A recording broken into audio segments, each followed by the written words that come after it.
we present the Wreath Lectures, an annual series of broadcasts named in honor of the BBC's first Director General and instituted by the BBC as a stimulus to thought and a contribution to knowledge. The theme of this first series of 6 Wreath Lectures is Authority and the Individual, and the speaker is the eminent philosopher Bertrand Russell.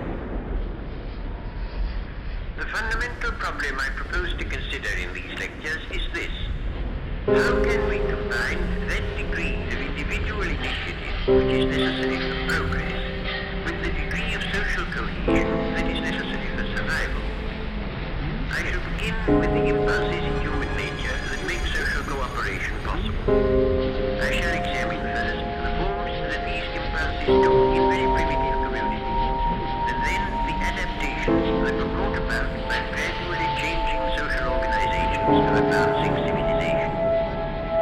I shall next consider the extent and intensity of social cohesion in various times and places, leading up to the communities of the present day and the possibilities of further development in the not very distant future.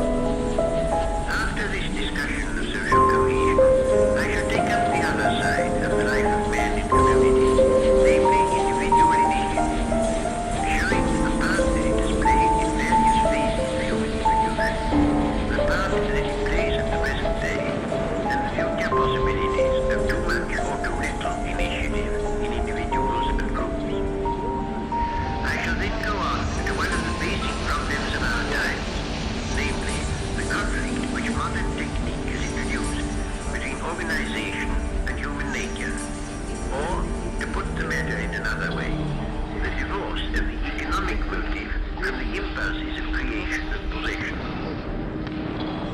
Having stated this problem, I shall examine what can be done towards its solution, and finally I shall consider as a matter of ethics the whole relation of individual thought and effort and imagination to the authority of the community. In all social animals, including man, the cooperation and the unity of a group has some foundation in instinct.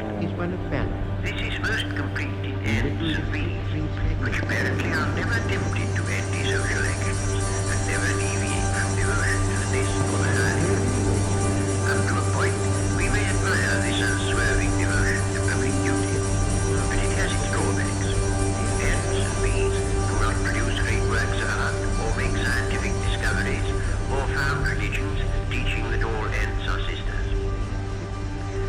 Their social life, in fact, is mechanical, precise, and static.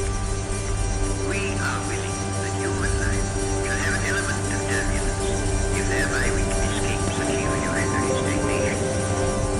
Early man was a weak and rare species, whose survival at first was precarious. At some period, his ancestors came down from the trees and lost the advantage of prehensile toes, but gained the advantage of arms and hands. By these changes, they acquired the advantage of no longer having to live in forests, but on the other hand, the open spaces into which they spread provided a less abundant nourishment than they had enjoyed in the tropical jungles of Africa.